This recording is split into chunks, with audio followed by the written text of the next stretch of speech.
made significant progress these past 2 games compared to, I guess, no turnovers. The completion percentage I know probably isn't yards, but has he? Do you think he's made the biggest strides yet these past 2 games?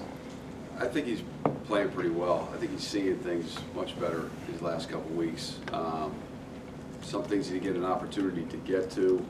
There are some things that you get to certain reads or whatever it may be for the first time.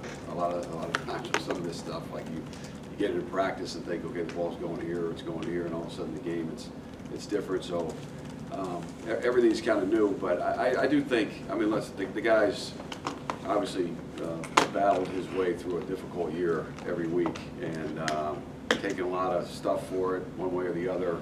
But I think physically, I think he has progressed. I think he's got a better handle on and poise or confidence, whatever it might be. That I don't think he has that back of his head thinking, I got to do something now. Like I almost talked about, we talked about it at Maryland. It was almost this over-aggressive, like anxiousness to try to do something. Where I think now he's been very positive the last couple of weeks. Not that he wasn't before, but very positive with the team about, hey, we're fine, let's just get the ball back, we're going to score, we're going to make plays. He's positive talking to them as we take the field, and I don't think it's all false. I think he's more confident in what he's doing and believes that, hey, okay, just give me the ball and I'll figure this out. So I think that's helped. I think it's been as much, and obviously he knows what he's capable of. So I think there's some mental confidence to that as well. Michigan's defense, at least statistically, could be a historic. They can play on Sundays. Yeah. I mean, that's as good a defense as I think I've ever seen. This is a place I followed. I worked there. It's my first job. It's almost my second alma mater. I spent 4 years there and went to grad school there and learned from Gary Moeller and Lloyd Carr, and Greg Madison is still there, and Cam Cameron, Les Miles. Bo was there. We had lockers next to each other in the old GA locker room, and then I lived in his house for a couple months because his son was working with us, and so I learned that's where I learned how to get along in this profession, so to speak. So I've watched them for a lot of years, and they are playing at a hellacious pace. The effort on every play. Don Brown, he was I think coaching at UMass 20 years ago when I was at UConn. It was the same relentless effort and scheme, and they made you they make you execute, they make you play hard, they make you give your maximum effort on every play, and you may get nothing for it in the end because they may just knock you back. But I really give them a lot of credit because obviously they have a lot of high rated players, or whatever it might be, and sometimes those guys, their effort's up and down. These guys, there's 11 guys on every play playing their best, and that's the biggest test, I think, sometimes. The bigger places, sometimes guys start worrying about injuries and my career and where am I going to get drafted, what's my role. However they're doing it, they're playing at a tremendous level. So it's going to be as big a challenge as I've had. I've heard offensive coordinators in your shoes talk about facing Michigan, a defense like that, say, boils down to like winning each play, basically. You can't really think too far.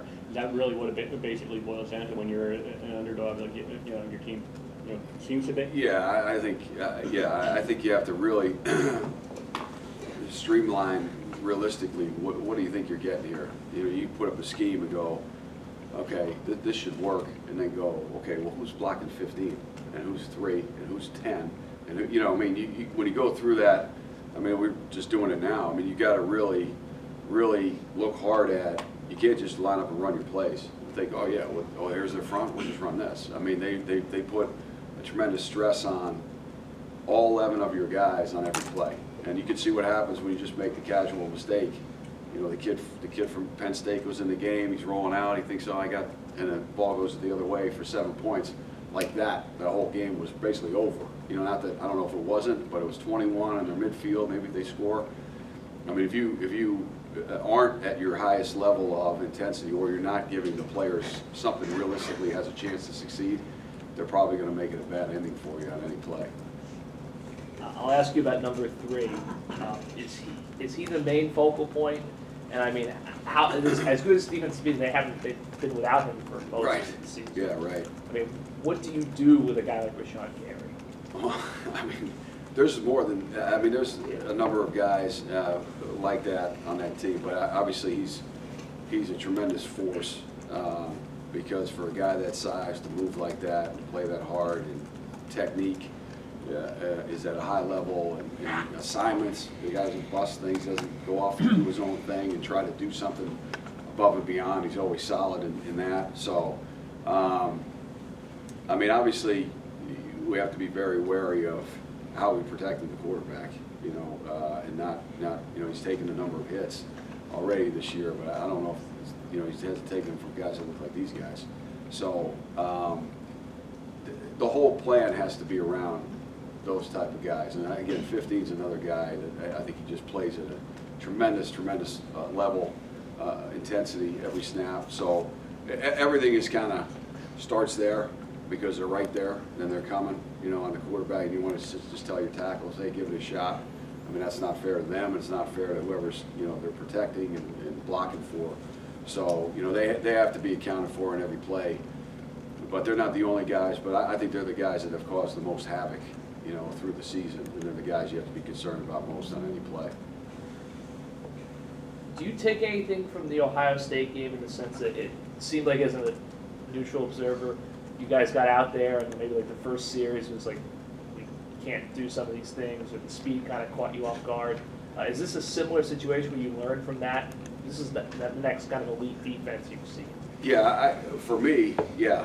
You know, I think I had a little bit different, I don't know, say expectation of, or, you know, thought, okay, you know, these are some good schemes and these are things that will give them problems for sure, and we'll be able to execute them, and then you get in the game and go, you know, these guys are moving a little faster than they looked on tape. Or that was early in the year, so you're looking at, you know, they had one game of some of those guys hadn't played much, and you know, they end up moving around a lot faster than you thought, or coming downhill harder, or whatever it might be. So yeah, I think that for me it was kind of an educational process of, okay, where are we and what can we really do against these guys? And I think we'll be fine. You know, our guys will go out and play their rear ends off. They do it every week. But we got to make sure as a staff we give them the best chance to succeed play to play, like you're saying. And try to string a couple of those together, and next thing you know, you hit a couple plays, and you know that's how it goes. But it's definitely as big a challenge as I've been around. How do you handle coaching Art this week? You know, freshman going up against this defense. What's kind of your approach to him? You know, as the quarterbacks coach. Well, I think you just got to be smart. Again, you know, just like we've been saying the last couple of weeks, in terms of you don't have to go out and try to win the game. You don't want to lose. You know, you point to a number of examples of a couple of these quarterbacks that just one little, you know, instead of just throwing it away, they just at the last minute try to do one more thing. And when you do that against these guys, a lot of times it not only goes to them, it goes back the other way, and then the whole thing starts to kind of avalanche on you. So if you just be smart and play within the system, we're going to try to do whatever we can to make it as easy as possible mentally, because there's going to be obviously big physical challenges for them. But I think just making them feel comfortable with what he's good with, and let them know, hey, we're not trying to win the game on this one play and this one play. And there's more than enough examples on there of guys that either hold on to it too long and take unnecessary hits, or they try when the play's over and they just think, maybe I'll just do this. And usually when that happens, it's a bad ending, you know, on the other side. So if you could just kind of avoid the big mistakes and just kind of keep moving forward with the ball, and if it doesn't work out in the series and we punt it, we'll come back again and try it again. I think if you could just continue to have that kind of mindset and, you know, get through a third game in a row with no turnovers, I think that would be a big help to letting us kind of keep going forward here this week against a good defense.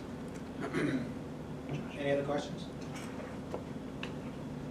We asked Coach Ash about it before, but I want to get your opinion on it. Is there any consideration to moving Blackshear to the slot full time? You know, we almost, you know, we talked about it earlier in the year at times.